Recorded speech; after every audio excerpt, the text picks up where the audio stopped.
ପାହାଚରେ ପଡ଼ିକି ତା ଦାନ୍ତ ଗୋଟେ ପୁରା ବେଣ୍ଡ ହେଇଯାଇଛି। ଆମ ନଡ଼ିଆ ଗଛର ଇଏ ହେଉଛି ପ୍ରଥମ ନଡ଼ିଆ। ଏଇଟା ଆମର ମା ତାରିଣୀଙ୍କ ପାଖକୁ ଯିବ ଆଜି। ହ୍ୟାଲୋ ହାଇ ଫ୍ରେଣ୍ଡସ୍, ନମସ୍କାର, ଜୟ ଜଗନ୍ନାଥ। ତପନ ବ୍ଲଗ୍ସ ଆପଣମାନଙ୍କୁ ସ୍ୱାଗତ। ସାଙ୍ଗମାନେ ଚାଲନ୍ତୁ ଆରମ୍ଭ କରିବା ଆଜିର ବ୍ଲଗ୍। ସାଙ୍ଗମାନେ ଦେଖିପାରୁଥିବେ ଏଇ ଯେଉଁ ଛତାଟି ବର୍ତ୍ତମାନ ପାଇଁ ଇଆଡ଼ କମେଡ଼ି ଭିଡ଼ିଓ ପାଇଁ ମାନେ ଇଏ ରେଡ଼ି ହେଇଯାଇଛି। ୟାକୁ ଦେଇକି ଇଏ ଆମର ପଛପଟେ ରହିବ ଛତା, ଆଉ ବିଷ ପଡ଼ିବ ଦେଖିବ। ମୁଁ ଆପଣମାନଙ୍କୁ ଦେଖେଇଦେବି ଭିଡ଼ିଓ କରିକି। ଇଏ ଗୋଟେ ନ୍ୟୁ ଷ୍ଟାଇଲ୍ କେମିତି ଖରାରୁ ରକ୍ଷା ପାଇବା ପାଇଁ ଏଇ ଯେଉଁ ଯୋଗାଡ଼ଟି ହେଇଛି। ଛତା ରହିବ, ଏଡ଼େ ବିଷ ଟାଙ୍କି ବି ରହିବ। ମୁଁ ଆପଣମାନଙ୍କୁ ଦେଖେଇବି ଭିଡ଼ିଓ କଲାବେଳେ।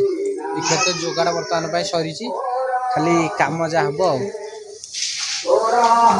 ସାଙ୍ଗମାନେ ଏଇ ଭିଡ଼ିଓଟି ସୁଟିଂ କରିକି ଆମର ଇନଷ୍ଟାଗ୍ରାମ ଫେସବୁକ୍ରେ ପଡ଼ି ସାରିଛି।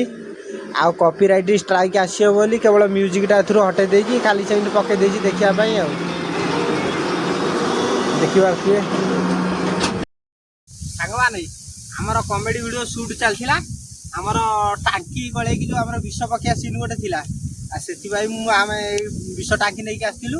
ଆମର ବର୍ତ୍ତମାନ ପାଇଁ ସୁଟ୍ ସରିଯାଇଛି। ବୁବୁନାର ମୋର ଆସିଥିଲୁ। ଆମର ବିଷ ପକା ସରିଯାଇଛି, ଆମର ଭିଡ଼ିଓ ବି ମାନେ କମେଡ଼ି ଭିଡ଼ିଓ ସୁଟ୍ ବି ସରିଯାଇଛି। ବର୍ତ୍ତମାନ ପାଇଁ ଏବେ ଆମେ ଘରକୁ ଯିବା ଆଉ। ଚାଲ ସାଙ୍ଗମାନେ, ଗୋରୁ ଗୁଡ଼ା ଫିଟେଇ ଦେଇକି ଭାରି ହଇରାଣ କରୁଛନ୍ତି। ଆଜି ଖାଇକି ଗଲାବେଳୁ ପୁଣି ଦେଖିଲା ବେଳୁ ଯେଉଁଟା ପଶିଥିଲା ଆଗରୁ ସେ ଥରେ ଖାଇ ଦେଇଛି, ତା ପାଟିରେ ଲାଗିଛି। ଆଜି ଗଲାବେଳୁ ପୁଣି ସେ ବାଡ଼ ଭାଙ୍ଗିକି ଖାଉଛି। ଏମିତି ବହୁତ ହଇରାଣ ହେବାକୁ ପଡ଼ୁଛି। କାଲି କହିଛନ୍ତି ସବୁ ବନ୍ଦ କରିଦେବେ। ବନ୍ଦ କରିବା କଥା, ଲୋକ ଅଧା ରୋଇଲେଣି, ତଥାପି ଆଜି ପର୍ଯ୍ୟନ୍ତ ଗୋରୁ ବନ୍ଦ କରୁନାହାନ୍ତି। ଆଉ ଦେଖିଆ କହିଛନ୍ତି ତ କାଲି ବନ୍ଦ କରିଦିଅନ୍ତୁ। ଆଜି ସେ ଗୋରୁ ଗୋଡ଼େଇ ପୁରା କଣ୍ଟା ଗୋଟେ ଗଳିଗଲା ପୁରା ଗୋଡ଼ରେ। ଏଇ ବର୍ତ୍ତମାନ ଆସିଥିଲି, ମୁଁ ଏଇ କଣ୍ଟାଟା ଖୋଳି ଦେଇକି ପୁଣି ଯାଉଛି। କାଳେ ପଳେଇ ଆସିବ କରିବ। ସେଇଟା ଗୋଟେ ଓଲିଆ ଗୋଟେ ଅଛି, ସେଇଟା ବାରମ୍ବାର ଖାଉଛି ଯାଇ। ଆଉ ଏଠି ନ ଜଗିଲେ କଣ୍ଟିନ୍ୟୁ ହେବନି। ସେଥିପାଇଁ ମୁଁ ଯାଉଛି ପୁଣି। ଏବେ କଣ୍ଟା ଖୋଳିବାକୁ ଆସିଥିଲି, ଖୋଳି ସାରିଲିଣି। ଏବେ ଯାଉଛି ପୁଣି ଜଗିବା ପାଇଁ। ଆକୁ ଦେଖିବା, କାଲି କହିଛନ୍ତି ତ ବନ୍ଦ କରିବେ, କ'ଣ ହେବ ଦେଖାଯାଉ। ସାଙ୍ଗମାନେ ଆମ ନଡ଼ିଆ ଗଛର ଇଏ ହେଉଛି ପ୍ରଥମ ନଡ଼ିଆ। ଏଇଟା ଆମର ମା ତାରିଣୀଙ୍କ ପାଖକୁ ଯିବ ଆଜି ବିଛା ହେଲା। ଦେଖିପାରୁଥିବେ, ଇଏ ହେଉଛି ଆମର ପ୍ରଥମ ନଡ଼ିଆ। ଆଉ ଆମର ମାନସିକ ଥିଲା, ଯଦି ଆମର ନଡ଼ିଆ ହୁଏ ଆମର ପ୍ରଥମ ମାଆଙ୍କ ପାଖକୁ ଯିବ। ଆଉ ଦେଖନ୍ତୁ ଏ ନଡ଼ିଆ ହେଇସାରିଛି। ଆଉ କାଲିକୁ ମାଆଙ୍କ ପାଖକୁ ପଠାଯିବ ଆଉ। ଦେଖିପାରୁଥିବେ, ଆଜି ଗଛରୁ ବିଛା ହେଲା ପ୍ରଥମ ନଡ଼ିଆ। ଆଉ 10 ବର୍ଷ ପରେ ଆମ ପ୍ରଥମ ନଡ଼ିଆ ହେଇଛି। ଏଇଟା ମା ତାରିଣୀଙ୍କ ପାଖକୁ ଯିବ। ସାଙ୍ଗମାନେ, ଆପଣ ଯେଉଁ ଏଇ ଅମୃତଭଣ୍ଡା ଗଛଟି ଦେଖୁଛନ୍ତି, ୟାକୁ ଆମ ସୋନୁ ପୁରା ହାଣି ଦେଇକି ପୁରା ଉଡ଼େଇ ଦେଇଥିଲା, କିଛି ନଥିଲା। ଦେଖିପାରୁଥିବେ ବର୍ତ୍ତମାନ ପୁରା ମାଟି ସହିତ ମିଶେଇ ଦେଇଥିଲା।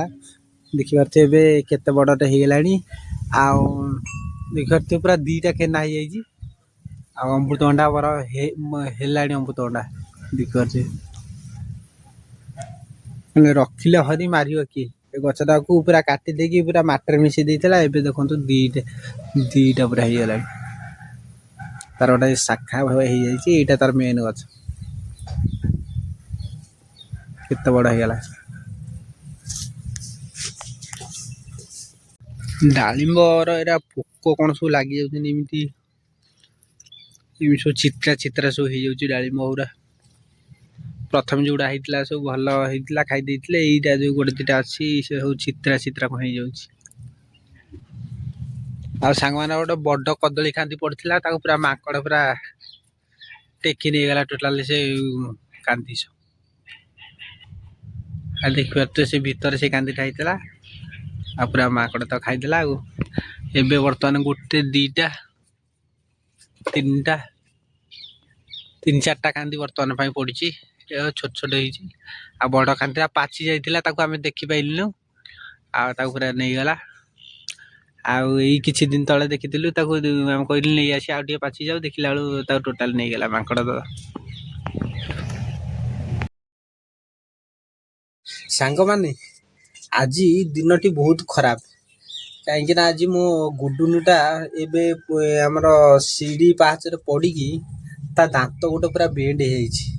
ଛୋଟ ଛୁଆଟା, ଆଉ ଟିକେ ଅନ୍ୟ ମନସ୍କରେ ଯାଉଥିଲା ଆମର ସେଇ ଯେଉଁ ପାହାଚରେ, ଗୋଡ଼ଟା ତାର ଖସିଗଲା। ତାର ଗୋଟେ ମଝି ଦାନ୍ତ ଏତେ ଜୋରରେ ମାଡ଼ ହେଲା ଯେ ପୁରା ମଝି ଦାନ୍ତଟା ପୁରା ବେଣ୍ଡ ହେଇଯାଇଛି ଭିତରକୁ। ଛୁଆ ଲୋକ ବହୁତ କଷ୍ଟ ହେଉଛି। ଆଉ ସେ କଷ୍ଟରେ ବର୍ତ୍ତମାନ ପାଇଁ ସେ କାନ୍ଦି କାନ୍ଦି ଶୋଇପଡ଼ିଛି। ଯାହା ହଉ 4ଟା ବେଳୁ ଯାଇକି ତାକୁ ଗୋଟେ ଟିଟାନସ୍ ନେବାକୁ ପଡ଼ିବ। ପୁରା ଏତେ ବଥା ହେଇଯାଇଛି ଯେ ପୁରା ପୁରା କିଛି ଦାନ୍ତ ବି ଜୀବରେ ପୁରା ଫୁଟି ଯାଇଛି, ରକ୍ତ ବହୁଥିଲା। ଆଉ ସେମିତି କାନ୍ଦି କାନ୍ଦି ଶୋଇ ପଡ଼ିଛି। ଦେଖିବା ସେ ଉଠୁ, ତାକୁ 4ଟା ବେଳୁ ନେଇକି ମେଡ଼ିକାଲ ଟିକେ ଯିବି, ଆଉ ତାକୁ ଗୋଟେ ଟିଟାନସ୍ ଦେଇଦେବି। ଆଉ ଛୁଆ ଲୋକ କହିପାରୁନି, ହେଲେ ତାକୁ ବହୁତ କଷ୍ଟ ହେଉଛି।